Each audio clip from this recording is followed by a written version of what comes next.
UP से खबर है। यूपी में कफ सिरप मामले में एक बड़ी गिरफ्तारी हुई है। यूपी एसटीएफ ने अमित सिंह टाटा को गिरफ्तार कर लिया है।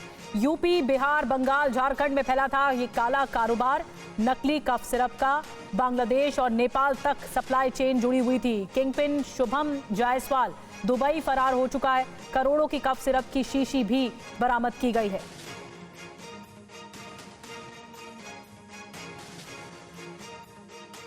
एक बड़ा क्रैकडाउन किया है इस पूरे मामले पर। एक गिरफ्तारी हुई है और उसके बाद अब तार खंगाले जाएंगे। बताया जा रहा है कि यूपी, बिहार, बंगाल, झारखंड में ये काला कारोबार फैला हुआ था कफ सिरप का, नकली कफ सिरप का। बांग्लादेश और नेपाल तक ये सप्लाई चेन जुड़ी हुई थी इलीगल तौर पर। इसका किंगपिन शुभम जायसवाल बताया जा रहा है। और आपको बताते हैं, कफ सिरप के नाम पर नशे का जो कारोबार था, काला धंधा था, वो चल रहा था। पूर्वांचल के माफिया तक इसके तार जुड़े हुए थे। अमित सिंह टाटा जिसकी गिरफ्तारी हुई है और शुभम जायसवाल धनंजय सिंह के करीबी बताए जा रहे हैं। कई वीडियो और तस्वीरों में धनंजय सिंह के साथ भी देखे गए थे। दोनों वाराणसी के रहने वाले और रैकेट का जो किंगपिन है वो शुभम जायसवाल बताया जा रहा है। अब शुभम जायसवाल का बिजनेस पार्टनर और करीबी है अमित सिंह। बिहार में शराबबंदी या फिर कोविड ने कफ सिरप का कारोबार बढ़ाया।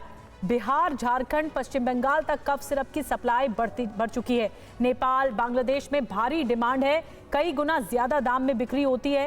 काला कारोबार होता है। 5 साल में 1000 करोड़ का कारोबार अब तक हो चुका है। सैकड़ों करोड़ की कमाई आपको हो चुकी है। या फिर आपको बता दें कि कई ऐसे ब्रांड हैं जो बाजार में हाई डिमांड पर हैं कफ सिरप वाले। एसटीएफ की रेड में करोड़ों की कीमत वाली लाखों कफ सिरप की बोतलें मिली हैं। कैसे होता था ये खेल, आपको समझाने की कोशिश करते हैं। पूरा संगठित नेटवर्क था। इसके जरिए कफ सिरप की अवैध तस्करी और बिक्री की जाती थी।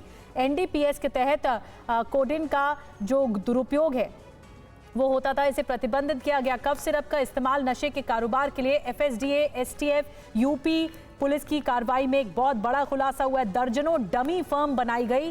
फर्जी बिलिंग के जरिए होता था पूरा खेल। बंद हो चुके या फिर निरस्त लाइसेंस वाले स्टोर्स के नाम पर सप्लाई चेन शुरू की गई, जिसमें चिप्स, नमकीन के कार्टन के नीचे छिपाकर रिटेल तस्करी की जाती थी। ये पूरा नेक्सस था जो कि जुड़ा हुआ था काले कारोबार से। और लखनऊ से हमारे साथ अभिजीत जुड़े हुए हैं, लेकिन एक वीडियो सामने आया है। सबसे पहले ये वीडियो आपको दिखाते हैं।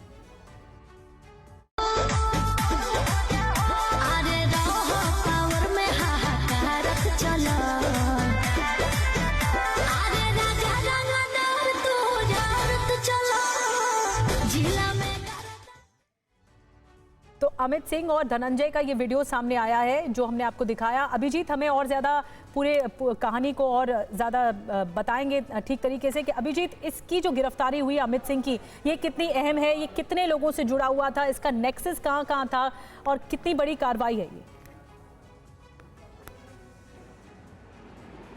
देखिए, अमित सिंह टाटा की गिरफ्तारी लखनऊ से एसटीएफ ने की कल, और ये गिरफ्तारी अहम मानी जा रही है पूरे के पूरे रैकेट का भांडाफोड़ करने में, क्योंकि जो इसका किंगपिन है शुभम जायसवाल वो फरार बताया जा रहा है। उसके विदेश जाने की खबर आ रही है, वो दुबई में छुपा बैठा है। लेकिन उसके तार और जो ये नेटवर्क पूरा का पूरा एस्टैब्लिश किया, इसमें और बड़े लोग शामिल हो सकते हैं। राजनीतिक संरक्षण भी प्राप्त था और कुछ माफिया भी इसमें जुड़े हुए हो सकते हैं। एसटीएफ हर एंगल से इस पूरे मामले की जाँच कर रही है, न केवल वाराणसी बल्कि गाजियाबाद, उसके अलावा अगर बात करें तो लखनऊ, जौनपुर और कल गाजीपुर से भी एक बड़ी जो एक खेप है वो बरामद की गई है। पूरी डिटेल्स बरामद की गई है। सिर्फ 11.5 करोड़ के बड़ी एक राशि होती है, उसका प्रोक्योरमेंट गाजीपुर में रजिस्टर्ड फर्जी फर्मों के जरिए किया गया और बिक्री केवल 85 लाख की दिखाई जाती है। यही एक मोडस ऑपरेंडी था इस पूरे के पूरे गिरोह का कि फर्जी फर्मों के जरिए प्रोक्योरमेंट की जाती थी कोडीन युक्त प्रतिबंधित कफ सिरप की, और उसके बाद बिक्री मामूली होती थी। यानी कि तमाम बिक्रियां जो है वो अवैध रूप से की जा रही थी, न केवल उत्तर प्रदेश में,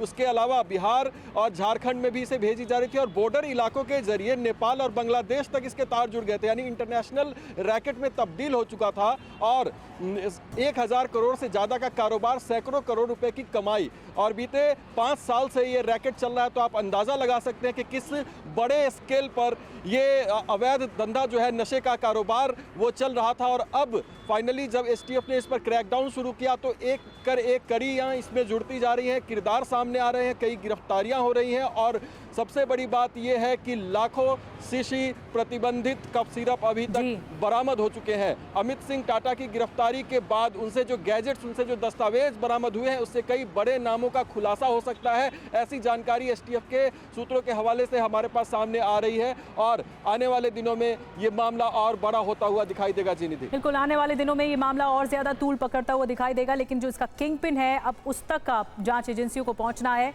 जो इसकी कार्रवाई चल रही है। बहुत बहुत शुक्रिया आपका अभिजीत, ये जानकारी देने के लिए। इसका किंग पिन शुभम जायसवाल बताया जा रहा है और इसी के साथ ताल्लुक बताया जा रहा है। ये दुबई फरार हो चुका है, जिसकी अब तलाश की जा रही है।